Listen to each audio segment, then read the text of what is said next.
c'est quelque chose d'important parce qu'il y a quelqu'un qui doit demander pardon à sa mère, ou à ses enfants, ou à son patron, ou aux trois. Et je pense qu'il faut être sérieux avec l'affaire du pardon. Il y a des personnes qui sont emprisonnées par l'amertume, par la souffrance de l'amertume. Et lorsque le Seigneur nous interpelle, il faut céder. Sinon on s'endurcira. Et si vous avez eu un conflit, une difficulté avec un de vos enfants, je pense que c'est pour quelqu'un qui doit demander pardon à sa mère. Vraiment. Faites-le, s'il vous plaît. Faites-le. N'attendez pas demain, n'attendez pas après-demain. Abraham, quand Dieu lui a demandé son fils, il a obéi quand? De suite. Il n'a pas discuté. Vous savez, quand Dieu dit quelque chose, il ne faut pas discuter. Il ne faut pas discuter. Quand Dieu a dit à Abraham, donne-moi ton fils unique, il aurait pu commencer à discuter. Ah, mais je n'ai pas un fils unique, j'en ai deux. Vous savez, les gens, ils discutent. Est-ce qu'Abraham a un fils ou deux, au fait? Et pourquoi Dieu lui a dit, ton fils unique? Comment? Vous savez ce que ça veut dire? Que la chair, ça ne compte pas dans l'œuvre de Dieu. Parce que Dieu n'a pas menti, vous le comprenez bien. Si Dieu a dit, donne-moi ton fils, ton unique, ça veut dire que la chair, ça ne sert à rien dans l'œuvre de Dieu. Ça imprime bien la prédication. La chair, Dieu l'utilise pas. Ça ne compte pas dans le plan de Dieu. Si nous sommes charnels, Dieu ne nous utilisera pas. C'est comme ça. Ça ne compte pas. Ça compte pas. Alors j'ai des choses importantes à vous dire ce matin. Pourquoi? Parce que ça fait 5 ans que nous avons choisi ensemble d'obéir à Jésus-Christ. Nous avons décidé ensemble de sortir d'un système qui n'était plus la volonté de Dieu. Nous l'avons fait sérieusement, et ce matin, j'en ai parlé à Lucas et à Michael. Même si j'utilise le singulier, c'est au pluriel que je parlerai. Nous avons besoin de vous ouvrir notre cœur. Il y a des moments où nous devons de dire certaines choses, de rappeler certaines choses, de réenseigner certaines choses, parce que Dieu a un projet. Si vous lisez la parole de Dieu, vous le savez, Dieu a un projet. Il a préparé des œuvres à l'avance et il les accomplira, avec ou sans nous. Alors je voudrais introduire avec cette affaire, j'ai plein de textes, je ne sais pas si j'aurai le temps de tout vous dire, mais je voudrais que vous écoutiez avec votre cœur. Parce que quand on n'écoute pas avec son cœur, le Seigneur est obligé de provoquer des épreuves pour que ça passe du cerveau au cœur. Vous l'avez peut-être déjà expérimenté, moi oui, plusieurs fois. Et c'est une grâce. Dans le prophète Zacharie, on voit, alors je vous encourage à lire, quand vous lisez un verset, ne prenez pas un verset bêtement, prenez le contexte. Dans Zacharie, par exemple, au chapitre 1er, au verset 2, on voit combien le Seigneur est attristé à cause du peuple de Dieu. Mais regardez bien, il faut bien lire. Le problème des chrétiens, c'est que souvent ils cherchent des promesses, ils surlignent des promesses, c'est pas interdit bien sûr, mais ils ne regardent que les promesses. Et les promesses sont presque toujours, quelques-unes non, mais presque toujours conditionnées. Zacharie, chapitre 1er, on le voit au verset 2, l'Éternel a été très irrité contre vos pères. Dis-leur donc, ainsi parle l'Éternel des armées. Revenez à moi, dit l'Éternel des armées, et je reviendrai à vous, dit l'Éternel des armées. Quand il est dit l'Éternel des armées, ça veut dire, ça nous rappelle que c'est Dieu qui combat pour nous. Au verset 14, regardez bien cette complémentarité. On voit que Dieu est irrité. Et au verset 14, l'ange qui me parlait me dit, crie. et dit, ainsi parle l'Éternel des armées. Je suis ému d'une grande jalousie pour Jérusalem et pour Sion. Vous voyez, d'un côté, il est irrité, et de l'autre, il est rempli d'une immense compassion. Je suis saisi d'une grande irritation contre les nations. Là, c'est plus Israël, c'est les nations. Et regardez au verset 16, c'est pourquoi ainsi parle l'Éternel. Je reviens à Jérusalem avec compassion, ma maison y sera rebâtie. J'ai donné comme titre à ma prédication 3 pensées. La première, c'est le projet de Dieu, c'est de bâtir son Église. Si elle a dégringolé, le Seigneur, il a le pouvoir de la rebâtir. Ma maison sera rebâtie. Et il le fera, non pas avec des vierges folles, le Seigneur le fera avec des chrétiens qui obéissent. Il y a une église apostate, on le sait, et il y a une épouse, on le sait dans l'Apocalypse. L'épouse, c'est l'église qui fait partie des vierges sages. Elle s'est préparée. Et vous devez savoir, en tous les cas, moi je dois vous aider, à ce que vous sachiez tous, vous qui êtes ici, vous qui êtes sur le Zoom, vous qui écouterez cette exhortation plus tard, vous devez savoir si vous faites partie des vierges sages ou si vous faites partie des vierges folles. Vous devez le savoir. C'est archi important. Que vous mouriez dans 15 jours ou dans 20 ans, ça n'a aucune importance. Mais je peux vous dire que vous sachiez si vous êtes folle ou sage, ça vous devez le savoir. Moi, je suis envahi. Cette semaine, je ne sais combien de mails j'ai reçus. D'Océanie, du Canada, de Belgique, d'Afrique, de Belgique, partout. Mon fils m'a donné une liste des chrétiens qui écoutent nos exhortations, qui sont prêchées ici. Il y a 82 pays dans le monde où des chrétiens écoutent nos prédications. Pourquoi je vous dis ça? Je vous dis ça pour que nous comprenions tous.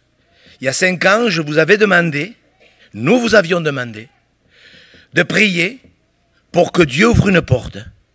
Est-ce que c'est biblique de prier pour que Dieu nous ouvre des portes? Je crois que c'est dans Colossiens chapitre 4, je l'avais marqué, je crois. Est-ce que c'est biblique? Il y a des prières, on sait, on doit les faire. De prier, c'est Paul qui dit prier pour moi, pour que Dieu nous ouvre une porte. Nous vous avions demandé, lorsque nous avons fait le choix d'obéir à Jésus-Christ, pas d'obéir à Jésus-Christ pour avoir une belle église, d'obéir à Jésus-Christ pour que la croix ait la prééminence dans l'église. Vous savez, c'est une chose, je le dis, je l'ai observé. En 5 ans, j'ai observé des milliers, vous savez, j'ai eu des milliers de mails. Et je vois bien qu'il y a des gens qui veulent une meilleure église, qui ne sont pas contents de l'église, enfin de l'église, des dénominations, et qui veulent une meilleure église. Ça, à la limite, c'est bien, mais ça ne veut rien dire. Ce que Dieu veut, c'est que nous sachions si oui ou non, nous voulons tous les jours porter notre croix. Parce que pour suivre Jésus, il faut porter sa croix. Alors mon vrai souci, c'est de faire la volonté de Dieu, pas avec des religieux, de faire la volonté de Dieu avec des gens qui ouvrent leur cœur. Ça commence comme moi ce matin, nous vous ouvrons notre cœur. Nous, on n'est pas dans l'hypocrisie et dans la duplicité. Moi, j'ai besoin d'ouvrir mon cœur à Dieu. Est-ce qu'on peut ne pas ouvrir son cœur à Dieu? Est-ce qu'on peut être dans une réunion et ne pas ouvrir son cœur à Dieu? Ben oui. Vous rappelez Lydie? Vous rappelez comment le Saint-Esprit a conduit l'apôtre Paul au bord d'une rivière à Philippe? Nous pensions qu'il se trouvait un lieu de prière au bord de la rivière. Et ils sont partis à la réunion. Il y avait tout un tas de femmes qui priaient. Et il nous est dit que Dieu ouvrit le cœur de Lydie pour qu'elle soit attentive à ce que disait Paul. Dieu a ouvert le cœur d'une femme. Pourquoi Dieu n'a-t-il pas ouvert le cœur de toutes ces femmes? Parce que parmi toutes ces femmes, il n'y en avait qu'une qui avait soif de Dieu. On peut On peut vouloir une réunion parce qu'on a besoin d'être tranquillisé. Je vais à l'église, je vais à une réunion dont je dois être spirituel. Je vais tous les dimanches à l'église dont Dieu doit être avec moi. Je peux vous dire que ce n'est pas parce qu'on va à l'église que Dieu est avec nous. Cette femme, Dieu lui a ouvert le cœur et elle a fait cette prière à l'apôtre Paul. Si vous me jugez fidèle, demeurez dans ma maison. On a chanté tout à l'heure le psaume 65. Je désire habiter dans ta maison. Cette femme, Dieu l'a bénie, Dieu a dépêché même l'apôtre Paul vers elle. Et l'apôtre Paul n'a pas commencé à lui faire des histoires parce qu'elle vendait du pourpre. Parce que le pourpre, ça sert à faire du maquillage.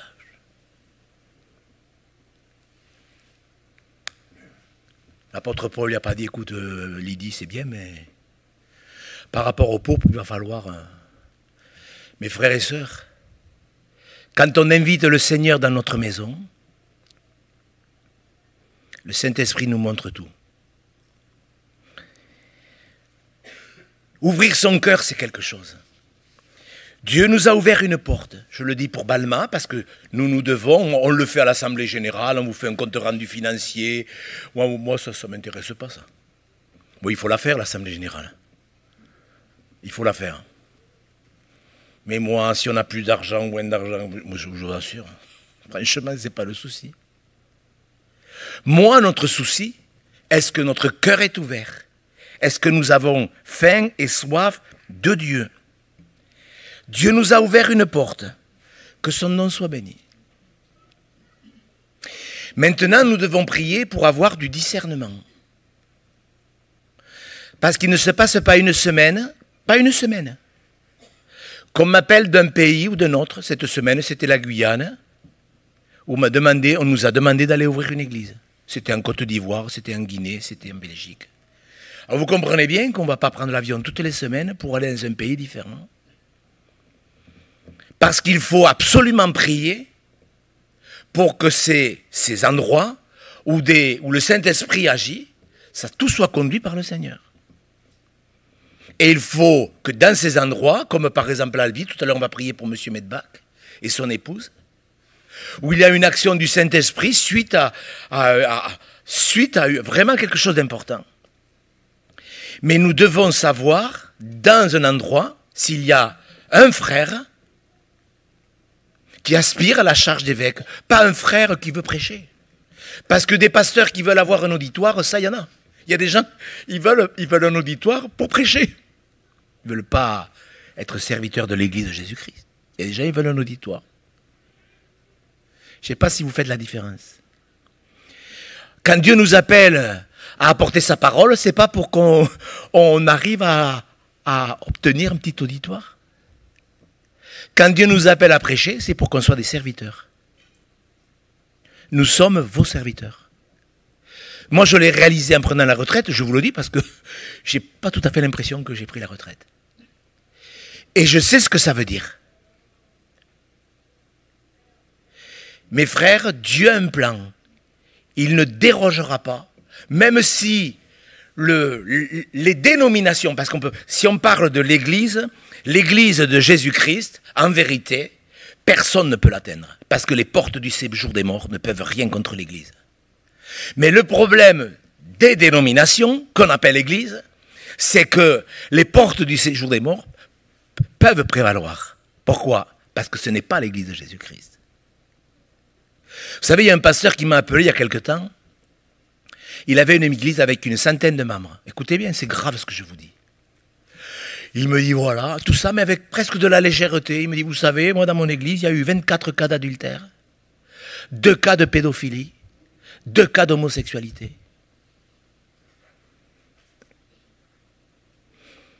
Et je me suis dit, les portes du séjour des morts sont ouvertes dans cette église. Vous ne croyez pas? Il faut être sérieux. Pourquoi? Parce que l'épouse ne se prépare pas. Et le grand problème des chrétiens, c'est que souvent, ce sont des chrétiens de nom. Alors nous, on le voit bien quand on parle de certaines religions. Moi, l'autre jour, mon voisin me disait à Monsieur Go, on était à l'enterrement, on était tous les deux à l'enterrement. Il me dit, moi, Monsieur Go, je ne crois pas en Dieu. Il dit, pourquoi? Vous savez, moi, dans mon village, j'étais dans l'Aveyron, et il n'y avait que des catholiques ou que des protestants. Et tous mentaient, tous volaient. Je dis, mais c'est pas des chrétiens, ça. Il me dit, si, c'était des catholiques, c'était des protestants. Je dis, non, c'est pas des chrétiens. C'est pas des chrétiens. Un chrétien, il ne vole pas. Un chrétien, il ne ment pas. Et il m'a fallu presque une heure pour lui expliquer que les chrétiens n'étaient pas des chrétiens. Que c'était des chrétiens, des croyants de nom. Une heure, il a fallu. Alors c'est normal parce que c'est un inconverti. Mais j'aimerais, mes frères et sœurs, que vous compreniez bien que quand Jésus dit « Je connais les projets que j'ai formés », Dieu sait ce qu'il va faire. Il va le faire. L'Apocalypse est clair. L'épouse s'est préparée. Et vous devez savoir. Moi, je m'adresse aux chrétiens. Je ne suis pas un évangéliste. Moi, je suis pasteur. Et je m'adresse aux chrétiens. Vous devez absolument savoir si vous faites partie des vierges folles ou des vierges sages. Si vous faites partie des bons poissons ou des mauvais poissons. Si vous faites partie de l'ivrée ou si vous faites partie du bon grain, etc. Le Seigneur a utilisé plusieurs images pour faciliter la compréhension. Le Seigneur n'a pas créé des mauvais poissons. Mais si certes Jésus parle de mauvais poissons, c'est qu'il y a des chrétiens qui sont devenus de mauvais chrétiens. Parce qu'ils sont retournés en arrière. Il y a plusieurs textes qui en parlent. Nous, on utilise le mot rétrograde. La Bible dit ils sont retournés en arrière. Parce qu'ils n'ont pas voulu la croix et ils ont voulu le chemin large et spacieux de la religion où moi je fais ce que je veux. On n'a pas à me dire ce que j'ai à faire. Je fais ce qui me plaît. Ça s'appelle le chemin large et spacieux. Un chrétien, il ne fait pas ce qui lui plaît. Un chrétien, il cherche la volonté du Seigneur. Un chrétien, il se prépare. Jésus, il revient pour ceux qui obéissent. C'est écrit ou c'est pas écrit ça? Il revient pour tous les chrétiens ou il revient pour ceux qui obéissent au fait? Aidez-moi. Vous le savez, qu'il revient pour ceux qui obéissent. Je voudrais donner un point, pas pour ici, parce qu'ici vous êtes, je pense que vous me connaissez. Mais je voudrais donner une pensée pour tous les gens, tous les frères et sœurs, qui sont seuls, ou à 2 ou 3, dans une maison. Je peux vous dire que vous êtes l'Église. L'Église, elle est spirituelle, elle n'est pas géographique. L'apôtre Pierre le dit, les pierres vivantes, vous tous qui formez une maison spirituelle. La maison, ce n'est pas le bâtiment. Bien sûr qu'un bâtiment, lorsqu'il est rempli de chrétiens, ça devient quelque part la maison de Dieu. Mais la maison de Dieu, ce sont des chrétiens qui sont nés de nouveau. Pas des chrétiens qui mentent et qui volent et qui vivent charnellement. Un chrétien, c'est quelqu'un qui est né de nouveau. Vous êtes d'accord avec moi? Moi, des fois, on me dit, Monsieur Gou, avec qui vous travaillez? Avec qui vous travaillez? J'ai dit, ben moi, je travaille avec des gens qui sont nés de nouveau. Parce qu'il y a dans des dénominations, il y a des gens qui ne sont pas nés de nouveau.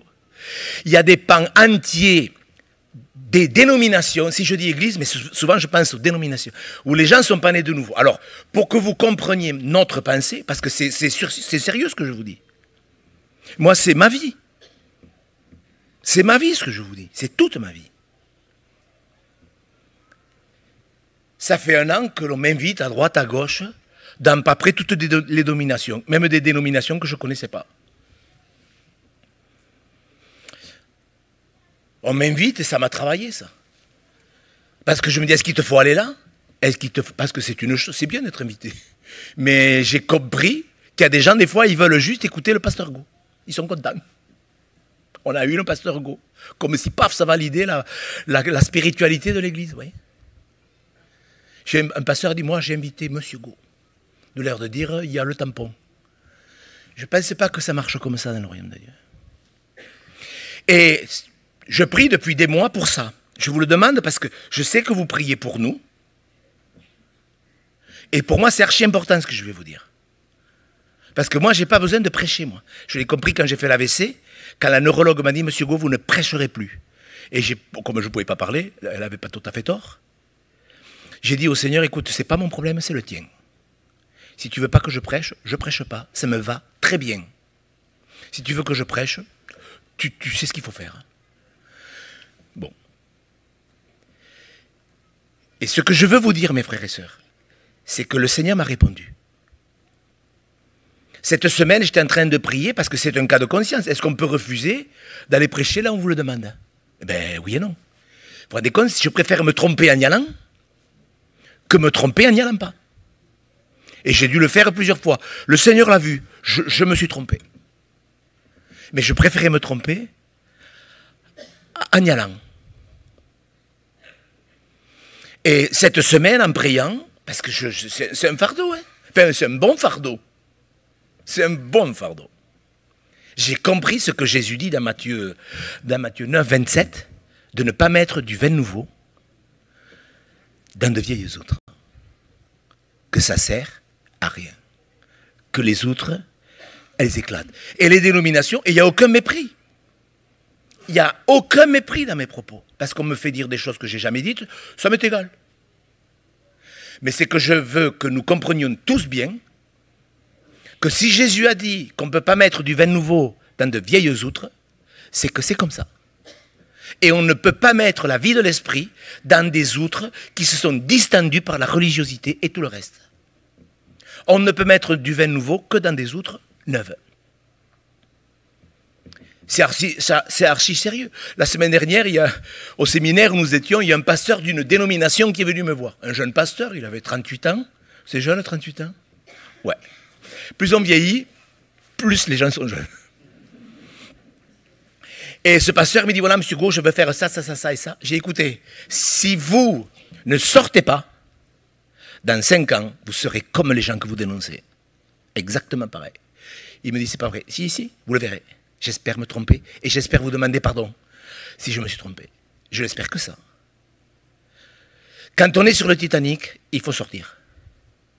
Surtout quand il est à la verticale. C'est comme ça. Est-ce que c'est écrit « sortez du milieu d'eux » ? Et je m'adresse à tous ces chrétiens qui sont seuls, qui ont pris la décision, qui ont eu le courage de vous retrouver seuls. Moi, si vous voulez, c'est toutes les semaines. Tous les jours. Hier, j'ai reçu 15 mails de gens désespérés. Monsieur Gou, est-ce que je dois continuer d'aller dans l'église? Dans mon église, les gens ils crient, les gens ils sautent, les gens ils se roulent par terre. Est-ce que c'est ça la vie de l'esprit? J'ai dit, c'est pas tout à fait la vie de l'esprit. Est-ce que vous vous rendez compte, dans notre pays, des gens qui se roulent par terre? Les gens, ils sont dans le désespoir. Les gens du monde, je parle aux gens qui ne sont pas convertis. Vous vous rendez compte de le monde dans lequel on est? Et vous arrivez dans une église pour chercher la paix, et vous trouvez des gens complètement tarés. Je dis tarés parce que c'est biblique. Je crois que dans l'église du Seigneur, on doit procurer la paix. Vous êtes d'accord? S'il y a bien un endroit où il doit y avoir la paix, c'est dans la maison de Dieu et dans notre maison. On abordera ça la semaine prochaine au séminaire. Mes frères et sœurs, vous qui êtes seuls, sachez que si vous êtes nés de nouveau, vous êtes l'Église. Et que Dieu n'oublie personne. Dieu n'abandonne pas les fidèles. Et à tous les chrétiens qu'on essaie de culpabiliser parce qu'ils ont quitté l'assemblée, vous connaissez le verset, je crois que c'est 10, 25, vous pouvez le mettre s'il vous plaît. N'abandonnez pas votre assemblée. Mais quand l'assemblée est l'église du Seigneur Jésus-Christ, moi je pense que celle-là, il ne faut pas la quitter. Mais quand l'assemblée n'est plus l'église de Jésus-Christ, et qu'elle ressemble beaucoup plus au Titanic qu'à l'église, il vaut mieux sortir et sauter, même si vous craignez l'eau froide. Je peux vous dire qu'il vaut mieux sortir. Et si vous êtes conscient de l'état de l'apostasie qu'il y a dans le monde entier, ce n'est pas en France, c'est partout. Moi, cette semaine en Guyane, il y a des gens qui m'ont dit « Monsieur Gau, on n'a aucune église ». Alors, peut-être que c'est un peu exagéré, j'en sais rien. Mais je peux vous dire qu'il y a des endroits, des pays entiers où l'église n'est pas l'église de Jésus-Christ. Alors vous allez dire « Monsieur Gau, il raconte n'importe quoi ». Il raconte n'importe quoi. Alors, lisez avec moi dans 2 Corinthiens. Vous savez, mes frères et sœurs, c'est sérieux cette affaire. Parce que ça touche l'éternité. Vous voyez, on peut se tromper dans le... Est-ce qu'on peut se tromper dans le travail? Est-ce qu'on peut se tromper? J'ai choisi un mauvais travail. Je me suis trompé. J'avais dit, je vais exagérer un peu. Je me suis trompé d'épouse. Non, mais attendez. Est-ce que quelqu'un... C'est pas mon cas. Je pense que j'ai la moitié qu'il me fallait. Sérieusement, est-ce qu'on peut se tromper d'épouse? Ou de conjoint? Est-ce que ça peut arriver? Mais bien sûr que ça peut arriver. Je ne pense pas que c'est dramatique éternellement. Mais les choses éternelles, je pense qu'il vaudrait mieux veiller à ne pas se tromper. Vous êtes d'accord? Moi j'ai entendu souvent, Monsieur Gau, je me suis trompé. J'ai pris une femme, ce n'était pas la femme que j'aurais dû prendre. Elle était jolie. Elle était belle. Hein? Et bon, est-ce que c'est bien de prendre une femme qui soit jolie? Oui. Elle vous plaisait, votre femme, Michael, quand vous êtes marié? Lucas, elle vous plaisait, votre femme? Comment? Elle vous plaît toujours? Vous comprenez ce que je veux dire? Mais il y a des choses qu'il faut bien évaluer. Lisez avec moi dans 2 Corinthiens. Écoutez, c'est sérieux. Vous savez, il y a les gens du dehors qui regardent l'église. Vous savez ce qu'ils pensent, les gens du dehors de l'église? Dites-le, vous pouvez le dire. Qu'est-ce que les gens du dehors pensent de l'église? Je vous rappelle que l'abbé Pierre était chrétien, que Donald Trump est chrétien, que Vladimir Poutine est chrétien. Juste pour vous donner une idée, pour que vous m'aidiez à répondre. Est-ce que vous réalisez ce que les gens pensent quand ils pensent église? Ce n'est pas l'église. C'est de la religion. Ce n'est pas l'église de Jésus-Christ. L'église de Jésus-Christ, elle est belle. L'église que Jésus prendra, c'est écrit, elle sera sans tache ni ride. Ça ne veut pas dire qu'il n'y aura que des jeunes. Ça veut dire qu'elle ne vieillira pas, spirituellement. Mes frères, c'est sérieux. Vous savez, moi, j'ai jamais été autant interpellé par la souffrance des gens, parce qu'il y a de la vraie souffrance. Vous savez, quand une femme vous dit, Monsieur Gaulle, il se roule par terre dans l'église au nom de la vie de l'esprit, les gens de l'extérieur, ils prennent ces gens pour des malades. Quand on est rempli du Saint-Esprit, je vous rappelle que quand on est rempli du Saint-Esprit, on est rempli de Dieu. Et quand on est rempli de Dieu, je ne me vois pas comment on pourrait ajouter ou retrancher des passages de la parole de Dieu. Et à tous ceux qui disent qu'ils sont remplis du Saint-Esprit, qui parlent en langue, et qui retranchent, qui ajoutent des doctrines, des fausses doctrines, des doctrines de démons, puisque la Bible en parle. Ils ne sont pas remplis du Saint-Esprit. Il faut bien le réaliser. Quelqu'un qui est rempli du Saint-Esprit, il n'aura pas le culot d'enlever un point à la Bible et une virgule. Oui ou non? Mais c'est clair. Il n'y a pas besoin d'être un théologien, je vous le dis. Regardez avec moi. C'est important, mes frères et sœurs. Dans 2 Corinthiens, chapitre 6, il y a un gros enseignement sur le fait quand est-ce que l'on doit sortir d'une dénomination qui n'est plus l'église de Jésus-Christ. Eh bien, on va le lire. Parce que ça, c'est une affaire de conscience. On ne peut pas contraindre les gens. La contrainte, ça ne vient pas de Dieu, ça vient du diable. Mais nous pouvons éclairer les gens.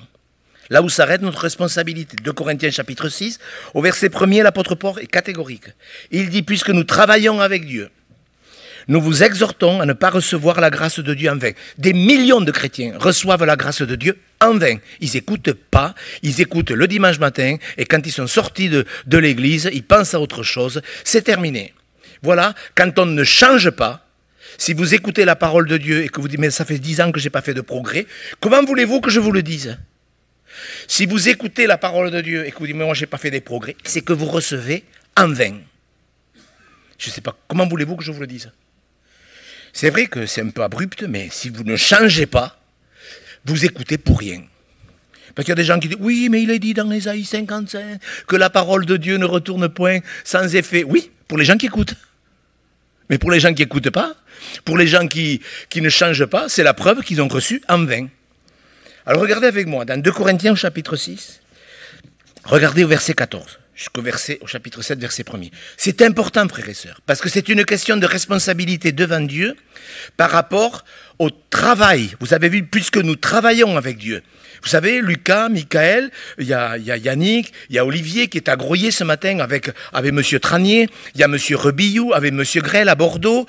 Ce matin, je voudrais qu'on prie pour M. et Mme Medbach. Michael va vous dire un mot sur la nomination des anciens. C'est archi important. Mais vous devez savoir quand est-ce qu'il faut sauter du Titanic. Vous savez, lorsque le Titanic a été inauguré, il y a des ingénieurs archi intelligents qui ont écrit sur la coque du bateau, un même Dieu ne pourrait pas le couler. Vous voyez, ça s'appelle l'orgueil, ça, vous voyez. Ils devaient le penser, mais il faut, vous voyez comment on est bête. Et un mouvement, on a pensé que certains mouvements ne pourraient pas couler, mais je peux vous dire que si on ne porte pas la croix chaque jour, le mouvement, quel qu'il soit, il coulera. C'est comme ça. Regardez avec moi. C'est important pour des milliers de chrétiens qui écouteront cette exhortation. Vous devez en faire une affaire sérieuse, une affaire de cœur. 2 Corinthiens, chapitre 6, verset 14. Ne vous mettez pas avec les infidèles sous un joug étranger. Car quel rapport y a-t-il entre la justice et l'iniquité? Qu'y a-t-il de commun entre la lumière et les ténèbres?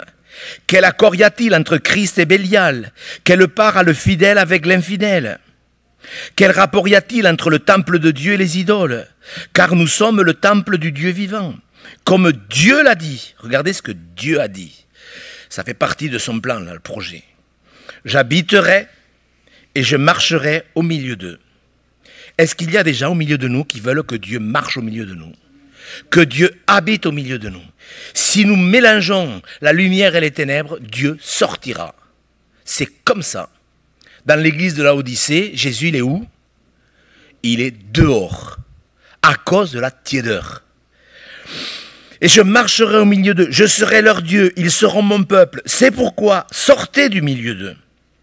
Séparez-vous, dit le Seigneur. Ne touchez pas à ce qui est impur, et je vous accueillerai. Je serai pour vous un père, vous serez pour moi des fils et des filles, dit le Seigneur Tout-Puissant. Ayant donc de telles promesses, bien-aimés, purifions-nous de toute souillure de la chair et de l'esprit. Il n'y a pas que les souillures de la chair. Il y a des souillures spirituelles. Alors ça, c'est un autre sujet, je ne vais pas l'aborder ce matin, parce qu'il y a des gens qui disent, oui, l'esprit, on ne peut pas le souiller, l'esprit. Bien, écoutez, en achevant notre sanctification dans la crainte de Dieu. Mes frères et sœurs, on n'abandonne pas Dieu quand on abandonne une dénomination apostate. C'est un ordre que Dieu nous demande. On abandonne l'assemblée quand on quitte l'église du Dieu vivant, celle qui honore la parole. Et ce temps est venu, je vous le dis, parce que je le sais, il y a des choses que je ne peux pas vous dire, parce que c'est peut-être pas le moment, parce que j'ai peut-être pas le temps, mais je sais de quoi je parle. Sérieusement.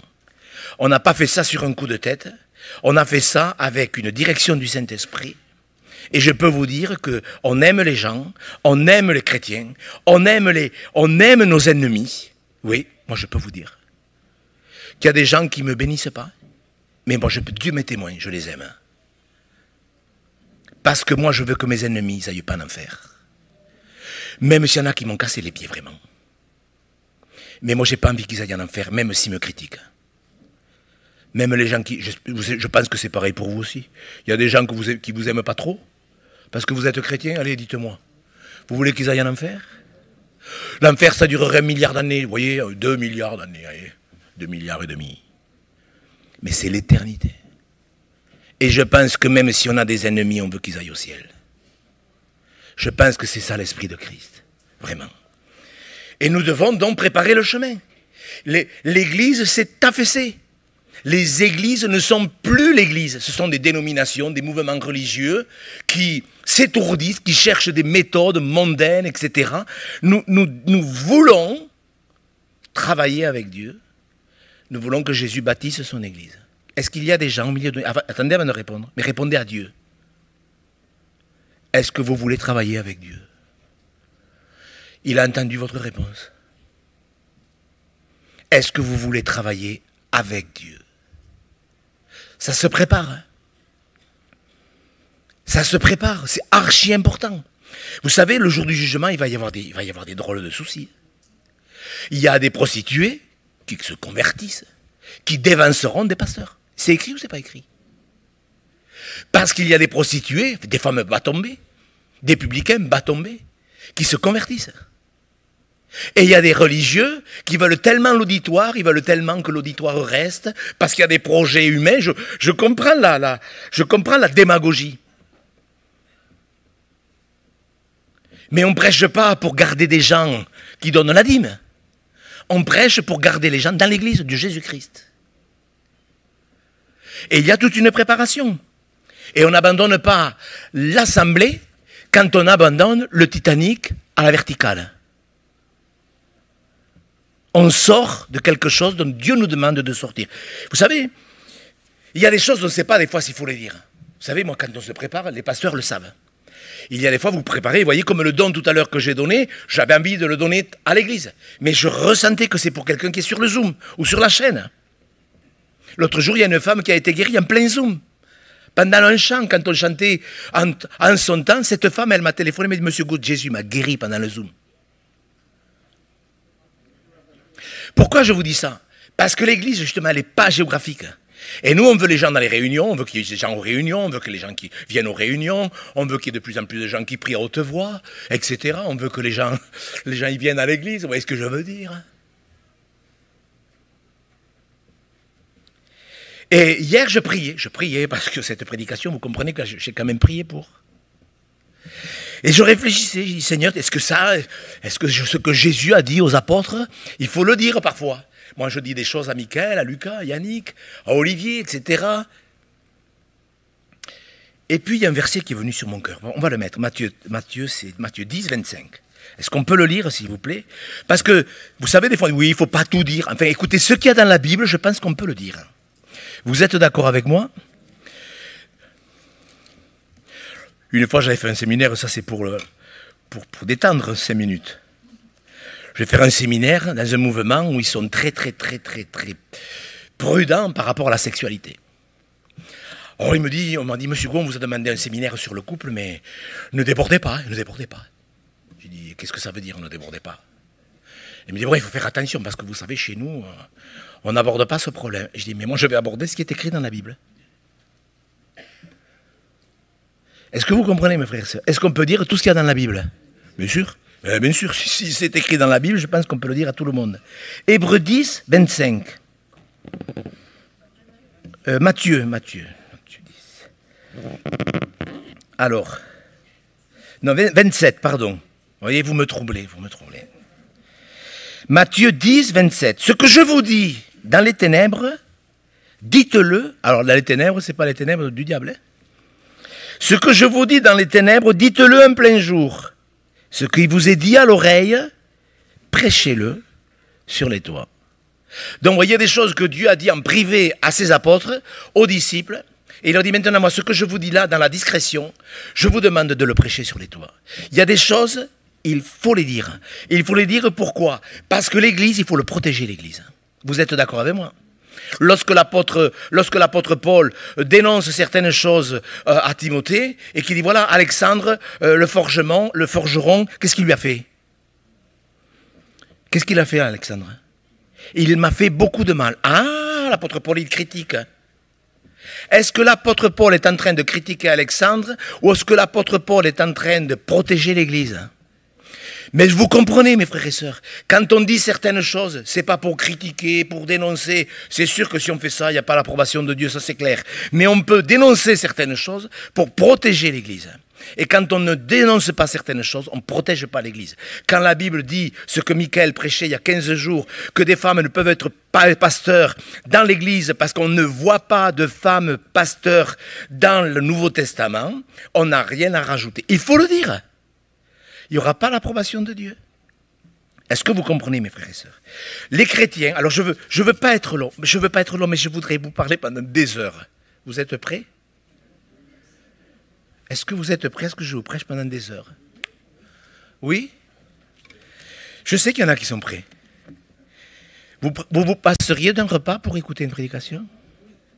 C'est bien. C'est bien, vous m'inviterez après quand même. Hein? Regardez avec moi, je voudrais vous partager des textes qui sont archi simples. Regardez avec moi, dans Ésaïe 40. Vous savez, mes frères et sœurs, moi je vis bien mon ministère. J'ai jamais été aussi heureux de ma vie. J'ai jamais été. Je me lève à 4h30, de temps en temps j'ai mes problèmes à mes genoux, à mes chevilles. Quelle grâce. C'est bizarre comment tous ces problèmes de santé que j'ai eus, ça m'a appris la compassion. C'est bizarre. Hein? C'est bizarre. Ésaïe 40, regardez avec moi s'il vous plaît, je vous demande de réaliser que c'est quelque chose de collectif et de personnel. Regardez ce que Dieu dit, une voix crie. Ésaïe 40, verset 3. Dieu a du mal à se faire entendre. Vous comprenez? Quand on voit que Dieu est obligé de crier, vous avouerez, mes frères et sœurs, que ça fait quand même un peu de peine.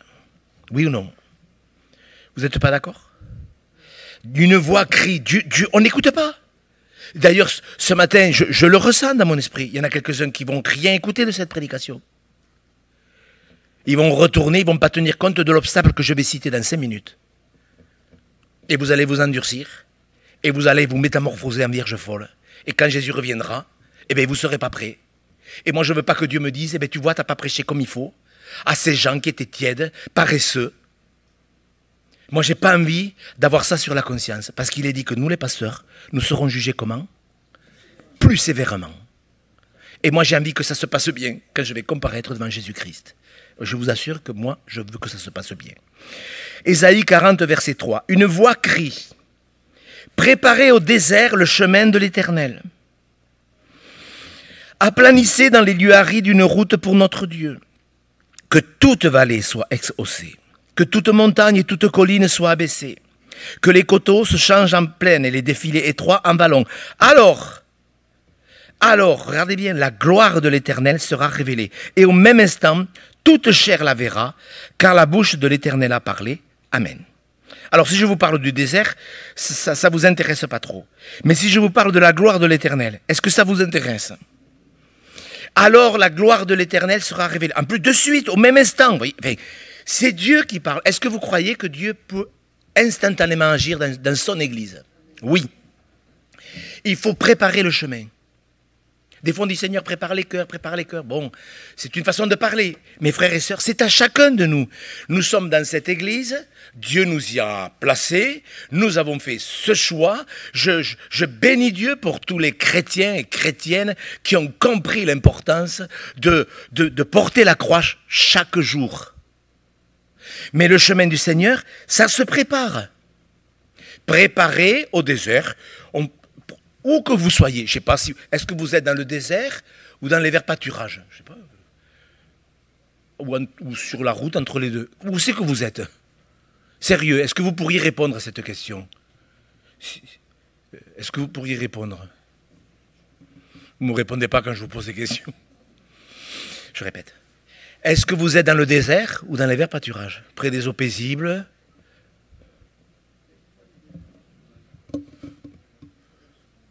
Oui, des fois, on va pour aller d'un pâturage à un autre. Des fois, il y a des chemins tordus. Mais, où que vous soyez, mes frères, je vous le demande, parce que c'est archi important. Je ne sais pas si vous êtes dans les déserts ou dans les verts pâturages. J'ai presque envie de vous dire, c'est pas grave. Ce qui est important, c'est de savoir où vous êtes. Et de dire, Seigneur, moi, même au désert, on ne dit pas, le Seigneur ne dit pas, vous êtes au désert, vous êtes minable.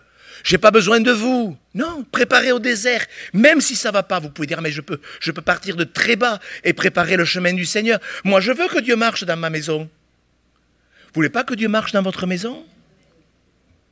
Je donnais le témoignage tout à l'heure à des sœurs. Il y a une chrétienne qui m'a appelé il y a 6 mois.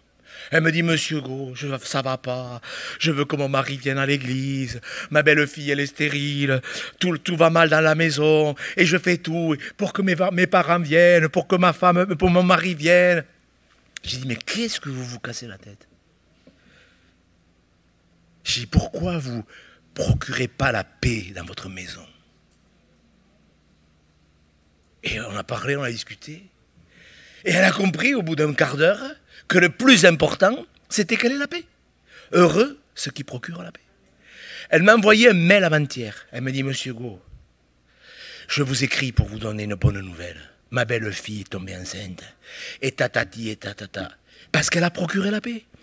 Quand on a la paix, c'est qu'on a préparé le chemin. Ne vous occupez pas de la conversion des gens, occupons-nous de préparer le chemin du Seigneur.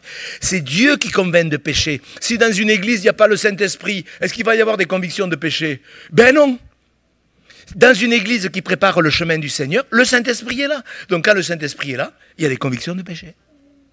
Et nous, on essaie de convertir les gens, alors que le Saint-Esprit n'est pas là. Préparez le chemin du Seigneur, joyeusement. Consciencieusement, sérieusement. On ne peut pas faire la comédie avec Dieu, on peut faire la comédie avec les gens, on peut faire la comédie avec plein de gens. Mais mes frères, un chrétien c'est un disciple, il prépare le chemin. Ésaïe 50, je l'ai marqué, 57, verset 14, enlevez tout obstacle du chemin de mon peuple. S'il y a un obstacle, il faut l'enlever. Alors il y a les obstacles qui sont d'ordre doctrinal, qui touchent toute la dénomination ou l'Église, et il y a les obstacles individuels, personnels. Si dans une assemblée, On accepte des fausses doctrines, comme les ministères pastoraux des femmes. C'est une fausse doctrine. Je sais que ça ne plaira pas à beaucoup de gens, mais moi je vous le dis, c'est une fausse doctrine. C'est quelque chose qui est rajouté aux Saintes Écritures. Ne m'écrivez pas, je ne vous répondrai pas. Quand on ajoute des fausses doctrines, ça touche tout le corps. Mais il y a les péchés individuels. Qu'est-ce que c'est qui est le plus important? Les deux. Les fausses doctrines empêchent le Saint-Esprit d'agir parce que Jésus est quand même clair. J'honorerai celui qui m'honore. C'est imparable. Et nous sommes dans un temps où le Seigneur va trancher. Il le dit à un moment donné à Élie, maintenant, j'honorerai celui qui m'honore et ceux qui méprisent seront méprisés. C'est sérieux ces choses. Alors il y a le côté doctrinal collectif. Si demain je vous prêchais une fausse doctrine, est-ce que vous vous en rendriez compte? Vous êtes sûr? Si demain je vous enseigne une fausse doctrine, est-ce que vous le saurez? Je pense que oui. Ici, dans cette église, oui, je le pense. Bon. Maintenant, le péché individuel. Écoutez bien. Parce que si nous ne réglons pas cela, le Seigneur ne marchera pas au milieu de nous. Il faut que c'est une affaire sérieuse, joyeuse, mais sérieuse. Parce que quand le but, c'est que Jésus marche au milieu de nous, moi je trouve que c'est joyeux. Mais nous devons obéir. Le Saint-Esprit, il est donné à ceux qui obéissent. Si nous n'obéissons pas, nous ne serons pas des disciples, nous serons des chrétiens de nom, etc. Comme je l'ai dit tout à l'heure, je ne le répète pas. Si nous voulons que Jésus bâtisse son Église, il faut enlever les obstacles. Dieu est capable de rebâtir, même dans les ruines. Il est dit, il a pitié de toute nos ruines. Ça vous rassure ce verset? Ben moi oui, ça me rassure, je peux vous le dire. Parce que quand je lis que Dieu a pitié de nos ruines, il peut reconstruire sur des ruines, comment c'est écrit? Antiques. Ça veut dire des ruines qui durent depuis quelques décennies, voire plusieurs siècles. Bon, mes frères et sœurs, nous arrivons dans le vif du sujet. Vous connaissez ce psaume 139, versets 23 et 24, s'il vous plaît. Seigneur, montre-moi si je suis sur une mauvaise voie. Et conduis-moi sur la voie de l'éternité. C'est précédé du verset 23, s'il vous plaît. Connais mon cœur. Est-ce que Dieu connaît notre cœur, en fait? C'est peut-être nous qui ne le connaissons pas bien. Montre-moi. Il y a combien de temps que je n'ai pas fait cette prière? Seigneur, montre-moi si je suis sur une mauvaise voie. Parce que des fois on prie, Seigneur bénis-moi, et puis après on prie bénis-moi, et puis bénis-moi. Mais peut-être, Seigneur, montre-moi si je suis sur une mauvaise voie. Je crois que quelqu'un qui est rempli du Saint-Esprit, il doit faire souvent cette prière. Vraiment. Les obstacles. Montre-moi, Seigneur, s'il y a un obstacle dans ma vie. C'est une prière que Dieu exaucera.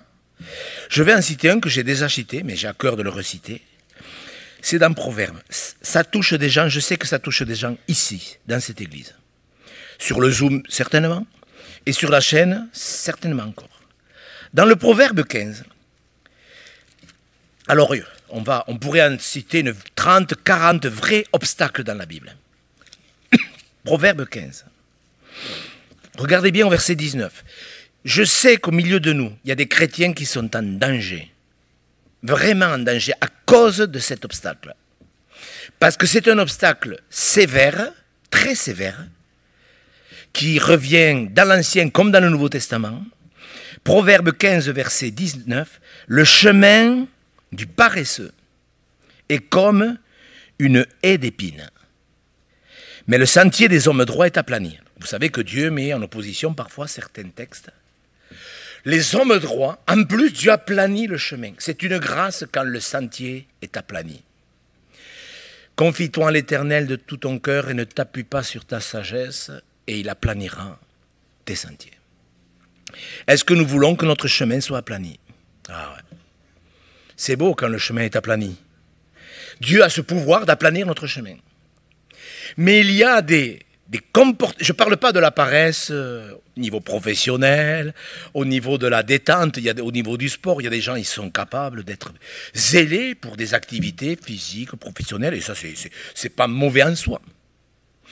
Et ce n'est pas parce que vous êtes actif dans une activité professionnelle ou sportive que vous l'êtes dans le spirituel. C'est quelque chose d'autre. Et sincèrement, moi je vous le dis, parce que je sais que je rendrai compte à Dieu. Je le sais, pour cette prédication. Vous croyez que ça m'amuse d'être un petit peu direct? Je sais qu'il y a des chrétiens qui ont entendu 5 fois, 10 fois, par nos bouches, que la paresse, c'est une haie d'épines. Et que cette haie, il faut l'arracher. Parce que Dieu ne marchera pas là-dedans.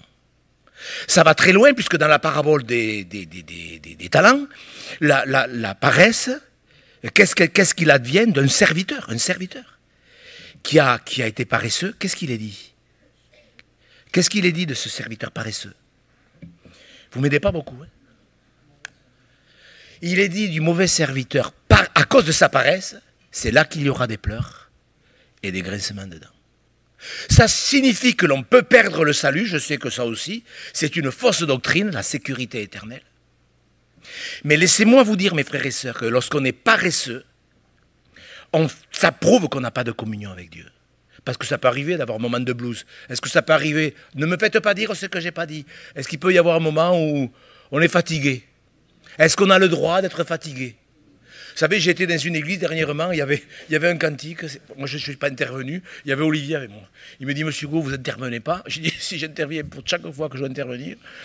Et le cantique disait, tu n'as pas le droit d'avoir peur. Alors bien sûr, c'est comme si je vous disais, tu n'as pas le droit d'être malade.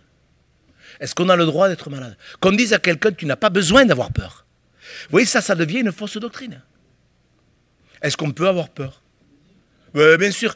Est-ce qu'on peut se louper de temps en temps? Mais bien sûr qu'on peut se louper. Vous savez, cette semaine, j'ai prêché au Jeûne d'Or et j'ai prêché sur les épreuves d'Abraham, justement. Et quand à 2 reprises, il a menti. Parce que bon, il y avait des coutumes à l'époque un peu bizarres. C'est-à-dire quand vous alliez dans un pays étranger et que votre femme était jolie, le roi, il pouvait dire, vous tuez le mari. Et moi, je prends la femme pour épouse. Bon, il y avait des sites de rencontres directs. Et Abraham, qui était au courant des traditions, il a dit, écoute, voilà ce qu'on va faire, chérie. Écoute, tu vas dire que tu es ma soeur. Il l'a fait une fois avec Pharaon, ça s'est très très mal passé. Et quelques années plus tard, il n'avait pas retenu la leçon. Et il l'a fait avec Abimelech. Et là, ça s'est mieux passé parce qu'Abimelech avait la crainte de Dieu. Abraham, il a recommencé 2 fois. 2 fois, il a recommencé. Quelle honte. Mes frères et sœurs, moi je bénis Dieu pour ça. Parce que ça prouve que même si on est un homme de Dieu, même si on veut bien faire, on peut se louper. Donc, je fais la différence entre des manquements, des faiblesses, et puis le péché qui n'est pas réglé, qu'on ne veut pas régler. Et la paresse, c'est vraiment un péché qui, en vérité, a pour origine le fait qu'on ne veut pas avoir de communion avec Dieu. C'est que du pipeau. Je ne sais pas si le mot va bien. Ça s'appelle en français biblique de l'hypocrisie. Je ne peux pas être spirituel qu'à l'église, c'est pas possible. Ou je suis spirituel à l'église, ou je suis spirituel partout. Mais je ne peux pas être spirituel à l'église. Qu'est-ce que vous diriez si je parlais correctement à l'église, que je m'applique à prononcer des mots qui vont bien, etc. et que vous appreniez qu'à la maison je dise les 5 lettres, des mots grossiers, des mots vulgaires? Qu'est-ce que vous diriez? Qu'est-ce que vous diriez? Quel hypocrite, ou un souci, un grave souci. Parce que ça s'appelle l'hypocrisie. Et l'hypocrisie, ça a le même résultat que la paresse. Si on ne le règle pas. Donc moi je vous le dis, il faut qu'on règle les obstacles. Si vous êtes paresseux spirituellement, eh bien faites-en. Est-ce que Dieu peut vous aider? Est-ce que vous dites, mais moi Seigneur, mais ce n'est pas une question de dire, allez maintenant je me bouge, à tes résolutions répondra le succès, vous voyez? Ouais, je vais m'accrocher. Non. Vous savez, moi j'ai compris une chose, il m'a fallu que 40 ans pour le comprendre. Je vous le dis très sérieusement. Pour moi, la consécration, c'est une grâce. Ce n'est pas une corvée. Pour moi, la consécration, c'est l'amour de Dieu dans le cœur de l'homme. Et quand vous avez compris que la communion avec Dieu, c'est une grâce, Qu'est-ce qu'il y a de plus grand que la communion? C'est vrai les cantiques qu'il nous a fait chanter là, le jeune petit pasteur? Ou c'est du cinéma? Ou des cantiques pour plaire aux oreilles? Qu'un jour dans tes parvis vaut mieux que 1000 ailleurs. Mais quand on ne l'a pas vécu, c'est sûr que c'est la paresse. Le diable il va utiliser la peau de banane la plus facile. Si vous êtes paresseux, repentez-vous. Repentez-vous. Ça passe par là. Et, j'allais dire, sautez dans les bras du Seigneur. Ouais, je peux le dire. Mes frères et sœurs, ne soyez pas paresseux. Jésus va rebâtir son église, il va la rebâtir. Vous savez, quand on est sorti, je savais qu'on obéissait, j'ai jamais douté un instant. Mais je ne pensais pas que ça allait prendre la tournure que c'est en train de prendre. Parce que ce n'est pas quelque chose de régional ou de national, c'est quelque chose de mondial. Et je crois que c'est une grande bénédiction. Et c'est pour ça que vous ici, chrétiens de Balma, chrétiens du Zoom, qui souffrez de ne pas pouvoir avoir une vie d'église, c'est pas grave. Soyez l'église dans votre maison, même si vous êtes tout seul. Vous verrez comment Dieu est capable de changer les choses. Je bâtirai mon église et les portes du séjour des morts ne prévaudront pas. Est-ce que nous voulons être dans l'église de Jésus-Christ? Mes frères et sœurs, est-ce que vous réalisez dans quelle arche nous pouvons être? Vous avez envie d'être sur l'arche de l'église? Celle où on n'aura pas l'idiotie d'écrire même Dieu. Ma maison sera rebâtie. Alléluia. Une église qui honore le nom du Seigneur. Alors on va prier pour monsieur et madame Medbach. Je vous explique. Monsieur et madame Medbach, ce sont des frères de Groyer d'Albi, qui ont dû quitter leur dénomination par rapport aux mêmes causes que nous, aux mêmes raisons. Et Michael va vous donner un mot sur la nomination des anciens. C'est important que vous le connaissiez, que le compreniez. Nous sommes en train, en même temps, de nous occuper de l'Église, des églises. Nous sommes en train de former une 50aine de serviteurs de Dieu. Nous le faisons consciencieusement. Vous savez, quand vous avez des pasteurs qui vous appellent du bout du monde, monsieur Govi, ayez pitié de nous. Venez former des pasteurs en Afrique, en Guinée, en Côte d'Ivoire, en République du Congo. Qu'est-ce que vous en pensez? C'est bien, c'est pas bien, qu'est-ce que ça veut dire? Est-ce que vous réalisez? Est-ce que je peux aller en République du Congo lundi, vendredi en Côte d'Ivoire, lundi prochain à Montréal? Est-ce que je peux le faire? Non, mais nous avons le biais du Zoom, nous pouvons former des gens. Est-ce que vous allez prier pour ça? Alors avant de prier pour monsieur et madame Medbach, parce que c'est des combats spirituels. Dieu a ouvert une porte, c'est sûr. Moi j'ai du mal à douter que Dieu n'ait pas ouvert une porte. Mais maintenant il nous faut du discernement. Est-ce que vous prierez pour qu'on ait du discernement? Et peut-être au milieu de nous, des frères vont se lever, qui aspirent à la charge d'évêque, parce que c'est ça qu'on a besoin. Des serviteurs de Dieu que Dieu appelle, et des évêques, ce sont des hommes qui aspirent à la charge d'évêque. J'espère qu'il y en a au milieu de nous, vous qui m'écouterez, vous qui nous écoutez, priez, mettez-vous à genoux avec joie, surtout avec joie. Et avant de prier pour monsieur et madame Medbach, parce que nous allons ouvrir une église sur Albi, comme nous l'avons fait à Bordeaux, comme ça s'est passé au Bagne, comme ça s'est passé à Nice. Et comme hier, il y avait un pasteur, un homme qui a dû quitter son église. Il a ouvert 2 églises. Il m'a demandé de l'aide. Est-ce qu'il faut l'aider? Bien sûr. Puisqu'on sait le faire. C'est la seule chose que je sais faire. Et la cuisine, et le bricolage, ou la cuisine, tout ça. Est-ce que vous êtes d'accord que Michael vous explique une vérité qui doit être revécu dans les églises? Monsieur Guilherme, s'il vous plaît. Et puis après, monsieur Medbach, vous viendrez, s'il vous plaît. Alors c'est vrai, comme disait monsieur Go, ça fait 5 ans qu'on est parti. Il a fait un peu la rétrospective. Et c'est vrai qu'à la base de ce qu'on vit ensemble, hein, il y a eu le renoncement, dans le sens où ce qu'on a voulu, c'est pas avoir mieux. Ce qu'on a voulu, c'est juste obéir, quitte à tout perdre. Les titres, on a tout perdu d'ailleurs. Mais je crois que des fois, quand M. Go disait qu'on ne met pas du vin nouveau dans des vieilles outres, ben en fait, il faut se débarrasser de la vieille outre pour avoir la nouvelle. Et on voit que la vie, le message de l'Évangile, c'est aussi le message de la résurrection. C'est qu'il faut mourir pour vivre. Il faut renoncer à tout pour trouver tout. Hein. Et c'est vrai que c'est comme ça que ça a commencé. Et puis après, On avait refait une dénomination, mais on a compris que c'était pas cela que le Seigneur voulait, parce que l'Église, c'est pas une dénomination, c'est autre chose, c'est des pierres vivantes, c'est des hommes et des femmes qui sont partout, mais qui sont l'Église. Et donc ça a été une étape nécessaire. Et puis donc on avance. Et là maintenant, on n'a pas de dénomination. Hein. Les dénominations, au final, on comprend que c'est pas ça que Dieu veut, et on veut pas une de plus parmi la mosaïque qui existe déjà. Mais ce qu'il veut, c'est qu'on obéisse et qu'on porte la croix. Et c'est vrai, donc, en avançant, on se rend compte que, d'un côté, on est appelé un peu à droite, à gauche. Il y a comme quelque chose qui se passe où on est attiré au niveau national, et on rencontre à plein d'endroits un schéma qui se reproduit à chaque fois.